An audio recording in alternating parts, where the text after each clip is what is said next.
Hey collectors, if you want to win this game on February 28th when we get to 750 subscribers, just subscribe and comment Pokemon below and you'll be in the sweepstakes for when we get to 750 subscribers. Thanks for watching.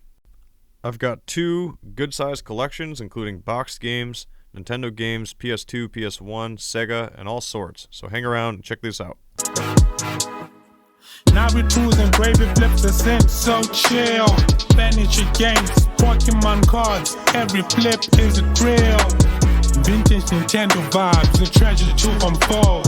Trimming collector's masterpiece, standing silver into gold. Hey, welcome back to the channel. This is a fun place where we come together to buy, resell, and collect video games, collectibles, and furniture. We also try to earn some extra side profit in our side hustles, some extra gravy. If this is your first time around, my name is Brian, and I've got a really cool video game collection, actually two collections that I bought in the past couple days.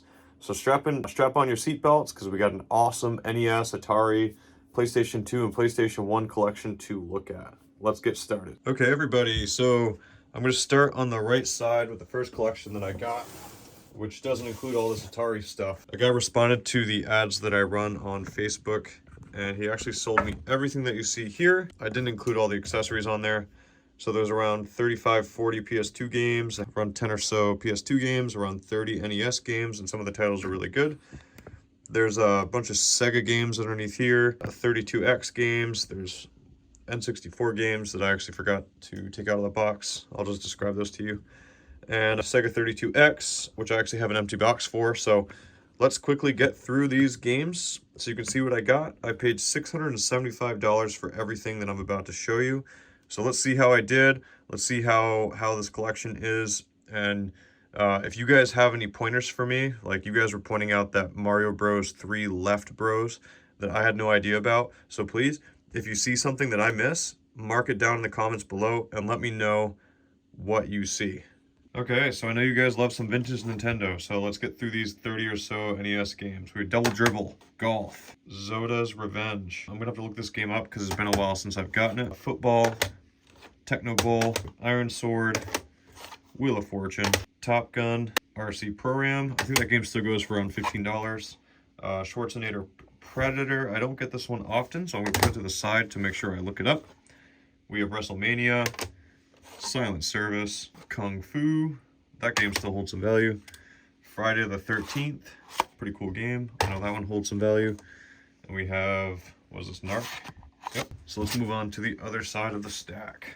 We have Battletoads, Tetris, Excite Bike, Galaga, Old School Pac-Man, the Tengen version. We have the first Ninja Turtles. We have Ninja Turtles 3, the Manhattan Project. This one's worth like 40 bucks.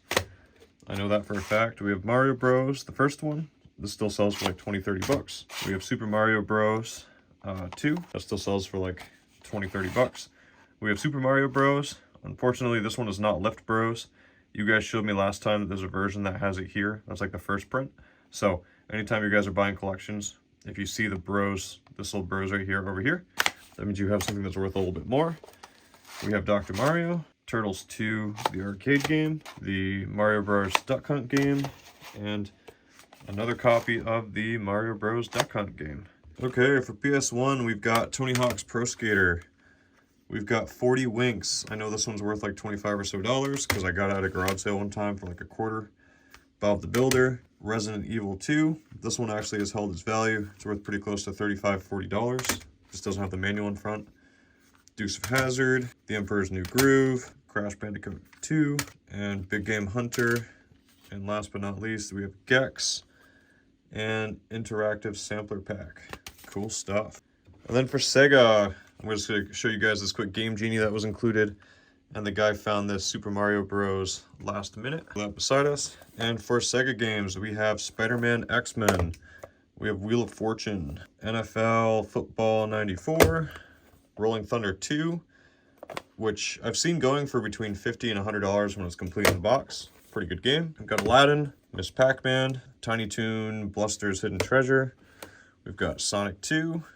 And lastly, a game I haven't played, Deadly Moves. Let's get on to the PlayStation 2 games.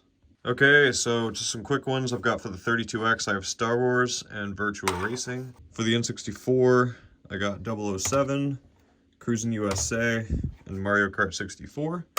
Now let's check out the PS2 games. I'm sure you guys saw it on the top. We have Tomb Raider, Destroy All Humans, Harry Potter and the Sorcerer's Stone, Need for Speed Most Wanted, Need for Speed Pro Street, Open Season, Indiana Jones, Ice Age 2, Sonic Heroes. This game has definitely held its value. It's worth around $15, $20, complete in the box. Guitar Hero World Tour, Midnight Club 3. This one still sells pretty commonly for $25, $30. This actually has the registration in it, so this one definitely makes me some money back.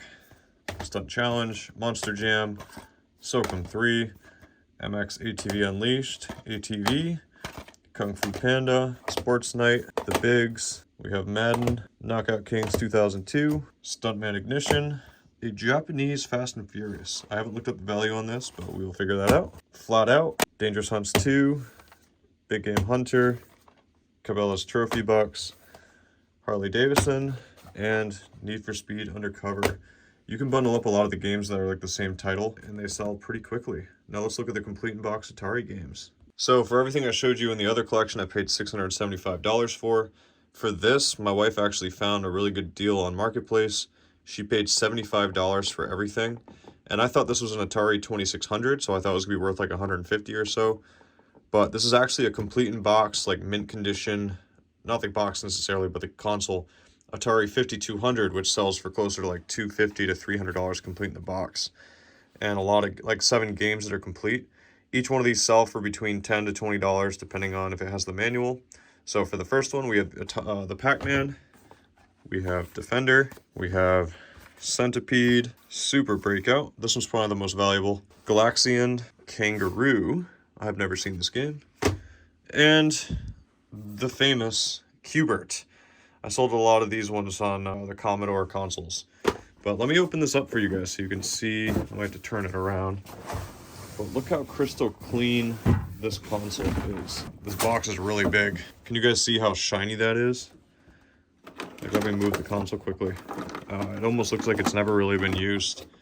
This thing like shines. I'm not going to take it out of there, but the manual and stuff is somewhere in here. I saw it, but I'm definitely going to make my money back on here. This is probably around like $400 to $500 in value. You know, $150 for the games and probably $250 to $300 for the console in the box. Plus it has some extra controllers. These are some pretty high quality controllers.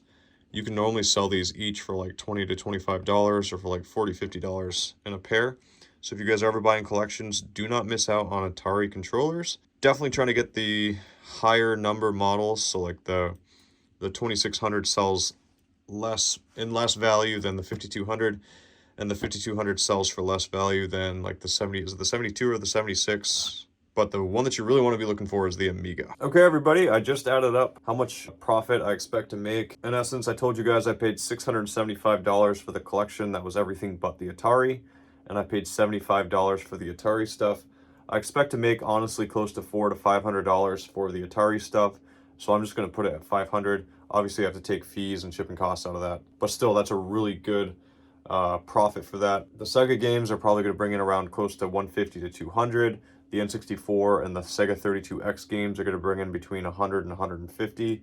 The PS2 games, there's probably around $125 to $150 in value there. The Sega games that are complete in the box, there's probably around $150 to $200, depending on what I get for that Rolling Thunder 2. The 32X, since I have a box for it, that'll sell for around $250. The NES around $75. The PS2 around $75. The PS1 $75. The Sega is about $50, and the N64 is around $75. All the PS1 games that you guys saw will sell for around probably $100. There's some pretty good titles in there. That Resident Evil 2 is really the one that I think that'll make back the majority. So I didn't add up all the accessories. I was just trying to be quick with my calculations. But when I put everything into my calculator, that gave me a total expected profit or revenue of $1,975. And then when I subtract the $750 that I put into it, that gives me a total of $1,175 of expected profit for this 2 collections that I bought, which is really good money. I did all that on the side of teaching and my other side hustle, which is buying and selling furniture. I have 6 storage units of furniture that I'm constantly flipping, like sectional couches, dressers. And if you guys want to learn more about that, feel free to check out my reselling guide down below. It supports the channel. And don't forget to sign yourself up for the giveaway that we're doing at the end of the month when we get to 750 subscribers. I just gave away a sealed PS2 Grand Theft Auto Fat Pack, and this time I'm giving away a Pokemon White 2 that's complete in the box. All you have to do is subscribe and write Pokemon in the comments below, and this will be shipped to you if you win the giveaway. So thank you guys so much for being a part of the Gravy Flips channel. This really is a place where we can come together and enjoy video games and side hustles and just try to be the best place we can, best people that we can, in a cool place. All right, guys, have a good one. I'll see you next time.